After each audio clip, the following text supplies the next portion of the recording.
শরীফ ওসমান হাদির মৃত্যুর খবরে রাজধানীর শাহবাগে অবস্থান নিয়েছেন সমর্থকরা। এই মুহূর্তে শাহবাগে আছেন সহকর্মী শাহরিয়ার সৌমিক। সরাসরি যাচ্ছি তার কাছে। আলিফ, এই মুহূর্তে আমরা আছি রাজধানীর ঠিক শাহবাগে। গতকাল রাত আনুমানিক 10টার দিকে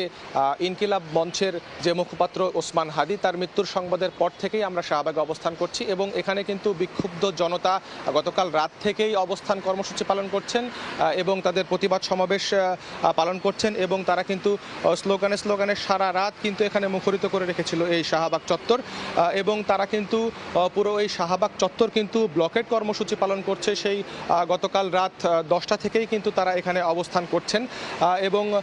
আমরা ওসমান হাদির যে মৃত্যুর ঘটনা, সেই মৃত্যুর ঘটনা বা সিঙ্গাপুর থেকে বাংলাদেশে এই মৃত্যুর সংবাদ আসার পর থেকেই কিন্তু শুধু শাহবাগ নয়, রাজধানী সহ দেশের বিভিন্ন জায়গায় কিন্তু এই বিক্ষোভ এবং প্রতিবাদ সমাবেশ কিন্তু ছড়িয়ে পড়ে এবং তারই ধারাবাহিকতায় কিন্তু শাহবাগে রাত থেকেই ব্লকেড কর্মসূচি চলে এবং সারা রাত পেরিয়ে এখন কিন্তু ভোর 6টা এখন পর্যন্ত এখানকার বিক্ষোভকারী যারা আছেন, বিক্ষুব্ধ জনতা যারা আছেন, তারা কিন্তু এখনও শাহবাগে ব্লকেড কর্মসূচি তাদের জারি রেখেছেন। তারা কিছুক্ষণ আগে আমরা দেখেছি তারা এখানেই ফজরের নামাজ আদায় করেছেন এবং আদায় করার পরে তারা এখনও অবস্থান করছেন এবং তারা বলছেন নামাজ শেষে তারা তাদের পূর্ব নির্ধারিত যে প্রতিবাদ সমাবেশ এবং বিক্ষোভ কর্মসূচি তারা চালিয়ে যাবেন, এমনটিই কিন্তু তারা বলেছেন এবং তারা রাত 3টা নাগাদ কিন্তু তারা তাদের আজকে সারাদিনের কর্মসূচি ঘোষণা করেছেন। তারা বলেছেন যে আজ বাদ জুম্মা এই শাহবাগ মোড় থেকে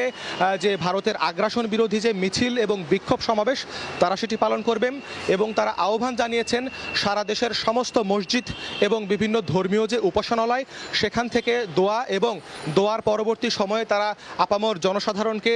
রাস্তায় নেমে প্রতিবাদ সমাবেশের জন্য কিন্তু তারা আহ্বান জানিয়েছেন এবং হাদির যে মৃত্যুর যে হাদির যে লাশ সে বিষয়ে ইনকিলাব মঞ্চের পক্ষ থেকে আমরা অফিসিয়ালি একটি বার্তা পেয়েছি। তারা আমাদেরকে জানিয়েছেন যে আজ শুক্রবার বাংলাদেশ বিমানের একটি বাণিজ্যিক ফ্লাইটে আনুমানিক 3টা 50 কিন্তু শরীফ ওসমান হাদির মরদেহ কিন্তু বাংলাদেশের উদ্দেশ্যে রওনা হবেন এবং বাংলাদেশ সময় আনুমানিক সন্ধ্যা 6টা নাগাদ সময়ে কিন্তু এটি ঢাকায় এসে পৌঁছাবেন, এমনটি কিন্তু তারা আমাদের জানিয়েছেন এবং দেশে আসার পর ওসমান হাদির জানাজা শনিবার বাদ জোহর মানিক মিয়া এভিনিউতে অনুষ্ঠিত হবে। এর আগে কিন্তু সিঙ্গাপুর স্থানীয় সময় 10টায় কিন্তু সিঙ্গাপুরের একটি মসজিদে কিন্তু ওসমান হাদির প্রথম জানাজা অনুষ্ঠিত হবে, এমনটি কিন্তু ইনকিলাব মঞ্চের বরাত দিয়ে আমরা জানতে পেরেছি এবং আরেকটু জানিয়ে রাখতে চাই যে এই নৃশংস হত্যাকাণ্ড এবং শেষ পর্যন্ত বৃহস্পতিবার আনুমানিক রাত 10টা নাগাদ সময়ে হাদির যে মৃত্যুর সংবাদ তার কিন্তু ঘণ্টাখানেক পরেই বাংলাদেশের অন্তর্বর্তীকালীন সরকারের যে প্রধান উপদেষ্টা ডক্টর মোহাম্মদ ইউনূস তিনি কিন্তু জাতির উদ্দেশ্যে ভাষণ দিয়েছেন এবং বলেছেন হাদির এই মৃত্যুর সংবাদ তাকে যথেষ্ট ব্যথিত করেছে এবং তিনি গভীর উদ্বেগ প্রকাশ করেছেন এবং তিনি আশ্বস্ত করেছেন হাদির এই মৃত্যুর সাথে জড়িত যে সকল খুনি আছেন তাদেরকে দৃষ্টান্তমূলক শাস্তির ব্যবস্থা করা হবে এবং তাদেরকে দ্রুতই আইনের আওতায় নিয়ে আসা হবে, এমন আশ্বস্ত কিন্তু তিনি দেশবাসীকে করেছেন। পাশাপাশি তিনি বলেছেন দেশবাসীকে এবং সর্বস্তরের সকল জনগণকে তারা কিন্তু শান্ত থাকার কিন্তু তিনি আহ্বান জানিয়েছেন এবং আরেকটি বিষয় তিনি জানিয়েছেন ওসমান হাদির রেখে যাওয়া একটি সন্তান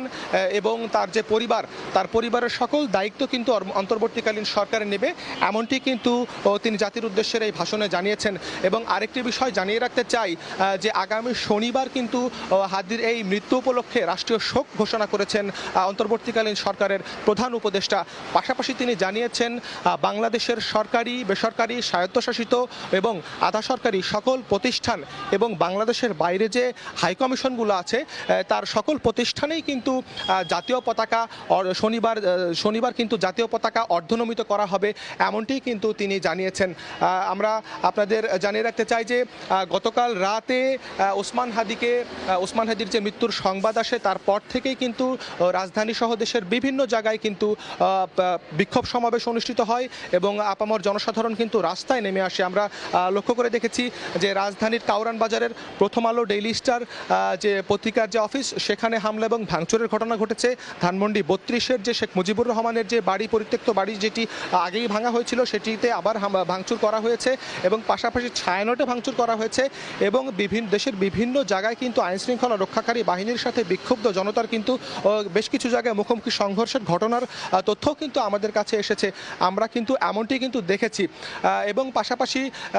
এখানকার যারা শাহবাগে যারা আন্দোলন করছেন, এখানে শুধু সাধারণ ছাত্র জনতা আন্দোলন করেছেন তা নয়, এখানকার ক্রিয়াশীল যে ছাত্র সংগঠনগুলো আছে বাংলাদেশের, তারাও কিন্তু এখানে এসে জমায়েত সৃষ্টি করেছেন। বিশেষ করে সদ্য বিদায়ী যে পদত্যাগকারী যে উপদেষ্টা আসিফ মাহমুদ, সজীব ভুঁইয়া, মাহফুজ আলম, তারাও কিন্তু এখানে এসেছিলেন এবং এনসিপির পক্ষ থেকে কিন্তু নাহিদ এসেছিলেন, আরও তারা তাদের কেন্দ্রীয় যে নেতৃবৃন্দ তারাও কিন্তু এখানে এসেছিলেন এবং তারা হাদির এই খুনের সাথে জড়িতদের প্রতি ধিক্কার এবং নিন্দা জানিয়েছেন। পাশাপাশি তারা উদ্বেগ প্রকাশ করেছেন যে আপনারা কিন্তু জেনে থাকবেন যে ইতোমধ্যে কিন্তু ত্রয়োদশ জাতীয় সংসদ নির্বাচনের তফসিল কিন্তু ঘোষণা হয়ে গিয়েছে এবং তফসিল ঘোষণার পর দিন 12ই ডিসেম্বর হাদিকে এই গুলি করার ঘটনা কিন্তু রাজনৈতিক মহলে বেশ আলোড়ন সৃষ্টি করেছে এবং নির্বাচনের যারা প্রার্থী যারা আছেন, সম্ভাব্য যারা প্রার্থী আছেন, তাদের যে জীবনের যে ঝুঁকি এবং শঙ্কা, এই বিষয়টা নিয়ে কিন্তু রাজনৈতিক মহলে ব্যাপক সমালোচনার কিন্তু সৃষ্টি কিন্তু হয়েছে। এবং দর্শক, আপনাদের জানিয়ে রাখতে চাই, ঢাকা শরীফ ওসমান হাদি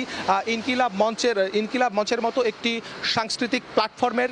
মুখপাত্র ছিলেন। পাশাপাশি তিনি কিন্তু ঢাকার একটি গুরুত্বপূর্ণ আসন অর্থাৎ ঢাকা 8 আসন, যেটি শাহবাগ, মতিঝিল এবং বেশ কিছু এলাকা নিয়ে যেটি প্রসারিত, সেই এলাকাতে কিন্তু স্বতন্ত্র সংসদ সদস্য প্রার্থী হিসেবে তার কিন্তু নির্বাচন করার কথা ছিল এবং সেভাবেই কিন্তু তিনি আগাচ্ছিলেন তার নির্বাচনী প্রচারণায়। ঠিক একইভাবে তার ধারাবাহিকতায় গত 12ই ডিসেম্বর এই নির্বাচনী প্রচারণার একটি অংশ হিসেবে তিনি জুম্মার নামাজের পর মুসল্লিদের সাথে কুশল বিনিময় করেন এবং তার নির্বাচনী প্রচারণার কাজ চালিয়ে যান। পরবর্তীতে কিন্তু তিনি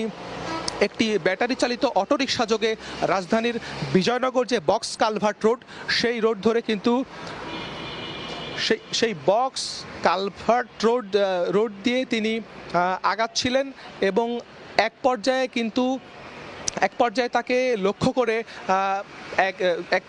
লক্ষ্য করে একটি মোটর বাইক তার পিছু নেন এবং পরবর্তীতে আমরা সিসিটিভি ফুটেজে দেখতে পাই যে একজন বাইক চালাচ্ছিলেন এবং তার পেছনেই কিন্তু একজন আরোহী বসেছিলেন এবং হাদিকে বহন করা যেই রিক্সা, সেই রিক্সাকে লক্ষ্য করে আগানো সেই বাইক থেকে একজন আরোহী, যিনি হেলমেট পরা এবং মুখ ঢাকা ছিলেন, তাৎক্ষণিকভাবেই কিন্তু হাদির মাথাকে লক্ষ্য করে তিনি একটি গুলি ছুড়ে দেন। আমরা দেখেছি যে একাধিক গুলি কিন্তু তার প্রতি বর্ষণ করা হয়েছে। পরবর্তীতে আমরা দেখেছি যে তাৎক্ষণিকভাবেই কিন্তু হাদি সেখানে গুরুতর আহত হন এবং তার যথেষ্ট পরিমাণে রক্তক্ষরণ হন এবং তাৎক্ষণিকভাবে সে ঘটনাস্থলেই কিন্তু হাদি জ্ঞান হারিয়ে ফেলেন। পরবর্তীতে তার অবস্থা বেগতিক দেখে হাদির সাথে যে রিকশায় আরও একজন আরোহী ছিলেন ইনকিলাব মঞ্চের, তার সহযাত্রী এবং সেখানকার স্থানীয় জনগণ যারা ছিলেন,